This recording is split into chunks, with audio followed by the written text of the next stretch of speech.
Headphones on for best experience. In today's video, we will explore Makonnen Wolde Mikael, an Ethiopian royal from Shewa. Title: The Lion of Adua, Ras Makonnen. Wolde Mikael and the Halt of Africa's Partition Peace. Ras Makonnen. Wolde Mikael, born in 1852, was a towering figure in African military and diplomatic history. As a prince of Shewa and father to Emperor Haile Selassie I, his legacy laid both the foundation for modern Ethiopia and a pan-African precedent of resistance. He was not just a court noble, he was the triumphant commander at the Battle of Adua in 1896, where Ethiopian forces crushed the invading Italian army, sending shockwaves through the colonial empires of Europe. Royal lineage and early life born into the aristocratic family of Shewa, Makonnen was the son of Dejazmach Wolde Mikael Gudessa and Woizero Tenagnawerk Sale Selassie. His bloodline traced directly to the Solomonic dynasty, ensuring his deep-rooted legitimacy within the Ethiopian imperial hierarchy. From a young age, he was recognized for his keen intellect, military intuition, and diplomatic poise.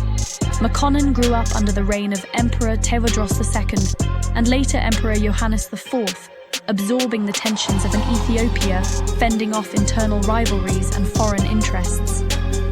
He served as a key general and envoy, notably representing Ethiopia in Italy, Britain, and France, mastering the art of diplomacy to protect his homeland.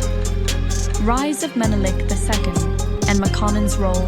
With the rise of Emperor Menelik II, Makonnen became one of the most influential figures in the empire. Elevated to the rank of Ras and appointed governor of Harar, he transformed the eastern frontier into a stronghold of commerce and security. His reforms in administration, infrastructure, and justice brought order to the region and increased the reach of imperial authority. Prelude to the Battle of Adua in the 1890s, Italy, emboldened by the Berlin Conference and the Europeans' scramble for Africa, attempted to enforce the deceptive Treaty of Wuchale. The Italians mistranslated Article 17 to imply Ethiopia had ceded sovereignty, claiming it as an Italian protectorate. Menelik II rejected this deceit, and Ras Makonnen was tasked with preparing for the inevitable confrontation. Makonnen's leadership in assembling troops, strategizing defense, and coordinating supply lines was crucial. He mobilized thousands of warriors from across Shewa, Harar, and beyond, armed them with modern rifles acquired from Russia and France, and trained them in European-style formations. The Battle of Adua, March 1, 1896. At Adua, the Italian force of over 17,000, under General Baratieri, confronted a well-organized Ethiopian army of over 100,000. Ras Makonnen led one of the three principal columns, alongside Ras Alula and Ras Mengesha. His Harar contingent struck the Italian center with calculated ferocity, overwhelming the invaders and collapsing their formation. The Italians suffered catastrophic losses, over 6,000 killed, thousands wounded or captured. The Ethiopian victory at Adua shattered the myth of European invincibility in Africa. It was the first time an African army decisively defeated a modern European force on the battlefield. Global reverberations and African pride, the Battle of Adua did more than secure Ethiopia's independence. It ignited anti-colonial sentiment across Africa and the African diaspora. Marcus Garvey would later cite Adua as proof of African greatness. Pan-Africanists from the Caribbean to Harlem looked to Ethiopia as a symbol of black sovereignty. Ras Makonnen became a legend not just in Ethiopia, but globally. Newspapers in Paris, London, and New York acknowledged the brilliance of Ethiopian leadership. European powers hesitated to expand further into Ethiopia, and Italy was forced to recognize Ethiopian independence in the Treaty of Addis Ababa. Diplomatic mastery and visionary statesmanship. Beyond the battlefield, Makonnen was a skilled diplomat. He traveled to Rome, London, and Cairo, negotiating on behalf of Menelik II.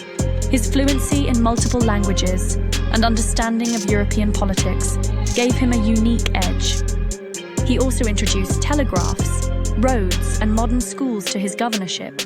Makonnen envisioned a united, modern Ethiopia rooted in African traditions, but informed by global strategy. He surrounded himself with scholars, clerics, and technocrats. His influence over his son, the future Emperor Haile Selassie I, was profound, instilling discipline, vision, and global awareness. Final years and legacy. Ras Makonnen died in 1906 under mysterious circumstances. Some suggest poisoning due to his rising power and influence. His death was a national tragedy, but his legacy endured through his son, Tafari Makonnen, who would become Emperor Haile Selassie I, the Lion of Judah. Makonnen's spirit of resistance, reform, and unity inspired Ethiopia's stance against fascist Italy again in the 1930s. His grandson's plea to the League of Nations during the Second Italo-Ethiopian War echoed the independence that Makonnen helped win 4 decades earlier. Conclusion: embrace the lion within Ras. Makonnen's life is a call to rediscover African greatness, not just through memory, but through action. He defied colonizers not with brute strength alone, but with strategic brilliance and cultural pride. The Lion of Aduwa reminds us that history is not merely to be studied, but relived. And to know him is to know thyself, is to relive his triumph, is to claim your past. To reclaim the past is to forge the future. Embrace his wisdom. Kindly click like, subscribe, and share this channel.